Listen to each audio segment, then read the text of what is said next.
Jeff le Dajjal, dis-moi, qui es-tu? C'est moi, j'ai dit bien le Coran là, c'est moi. C'est moi le Coran. Tu es sûr que tu es le Coran? D'accord, dis-moi, tu peux me donner le verset qui nous enseigne les nombres des rakats, des prières que nous faisons par jour? Mais moi, ma connaissance, la connaissance que moi j'ai, ça ne me permet pas de faire des calculs pour sortir les nombres de rakats. Mais il y a des gens qui... Oustaz Jeff, toi tu connais pas. Mais si tu connais pas là, tu pries comment? Bon, dis-moi, pourquoi tu connais pas? S'il te plaît, explique-nous. Pourquoi tu connais pas? La majorité partie a été dit dans le Coran. Par exemple... Dis quoi? La majorité partie a été dit dans le Coran. Ah, tu veux nous dire que la majeure partie a été dit dans le Coran. Ok, le reste là, ça a été dit où mon frère? Explique-nous, pardon, comme tu es le Coran. La majorité partie a été dit dans le Coran. Non, Oustaz Jeff, ce n'est pas ce que je demande.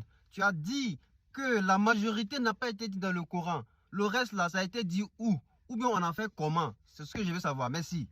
Tu avais dit que la salat a été... c'est le prophète par ses gestes lui-même qui nous a appris la salat. Ouais, par imitation. Voilà, justement, par imitation. Donc, Oustaz Jeff, c'est quoi par imitation?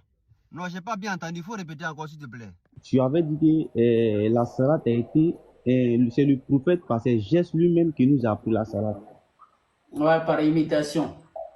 Voilà, justement, par imitation.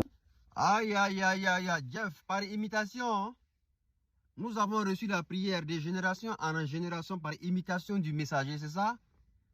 Ok, Jeff, moi je veux que tu m'envoies un verset qui prouve, un verset coranique qui prouve que oui, on a reçu la prière par imitation, de façon détaillée. Comme toi tu es coraniste là, on va savoir. Tu n'as pas dit que tu ne prends pas hadith? Imitation, c'est pas ça qui est sunna? Qu'est-ce que c'est la sunna? On dit à sunna, kullu ma udifa ila nabi min qawlin wa fi'lin aw taqririn. Haza huwa sunna. Haza huwa al-hadith. Tu dis on a reçu la prière par imitation. Donne-moi le verset qui vient du Saint-Coran qui dit aux musulmans, vous avez reçu la prière que vous faites là avec le nombre de rakats que vous faites là par imitation. Donne le verset comme toi-même tu es le Coran là. On t'attend. Mais moi, ma connaissance, la connaissance que moi j'ai, ça ne me permet pas de faire des calculs pour sortir les nombres de rakats. Mais il y a des gens qui... Voyez-vous les amis, vous voyez le jeu qu'il joue, hein, comme je vous disais. Il dit autre chose et il dit son contraire. Vous savez qu'est-ce qu'il lui met dans ça? C'est le mensonge. C'est la raison pour laquelle Abdelmajid nous dit il est facile de mentir, mais très difficile de soutenir son mensonge. Parce que quand il ment aujourd'hui, demain tu vas oublier que tu as menti et tu vas dire le contraire de ton mensonge. Quelqu'un qui nous dit que le Coran c'est complet, le Coran n'a pas besoin d'explication du prophète, n'a pas besoin de la sunna ni des hadiths. Lui-même il vient nous dire ici que la majeure partie a été dit dans le Coran. Si c'est la majeure partie, le reste là ça a été dit où? Question.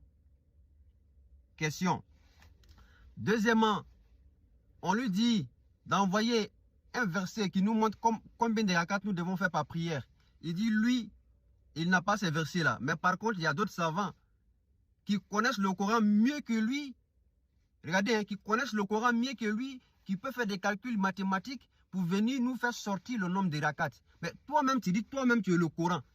Comment se fait-il qu'il peut y avoir des savants qui connaissent le Coran mieux que toi? Or, toi-même, tu es le Coran. Vous voyez ces mensonges? C'est comme ça qu'on parvient à mettre en déroute et débusquer surtout les faux musulmans. Vous qui êtes là, qui avez le discernement, c'est à vous de comprendre et de savoir quelle est la véritable nature de ces jeunes hommes. Je vous dis, c'est un ignorant, c'est un menteur, c'est un falsificateur et il trompe les musulmans. Il est là pour semer le doute dans le cœur des musulmans. Ne le suivez pas. Faites très attention à celui, c'est un grand dajjal. Et je vous préviens, aujourd'hui, c'est le week-end. Ça commence aujourd'hui. Il y a un live qui monte tout à l'heure. On va l'allumer encore. Il y a d'autres vidéos. On ne peut pas mettre tout ici. D'accord? Donc, préparez-vous pour ces lives. Préparez-vous pour ces lives. Partagez la vidéo à tout le monde. Il faut que tous ceux qui l'écoutent tombent sur cette vidéo aussi. C'est très important. Demain, là, ils n'auront pas d'argument devant Allah pour dire, ah, on ne savait pas, on n'a pas reçu le message. Et il faut qu'ils écoutent, même si ça ne les plaît pas. Donc, vous, les Ansaruddin qui êtes là, qui voyez mes vidéos, qui aimez ce que je fais, vous devez partager au maximum. Ok? Barakallahu fekoum.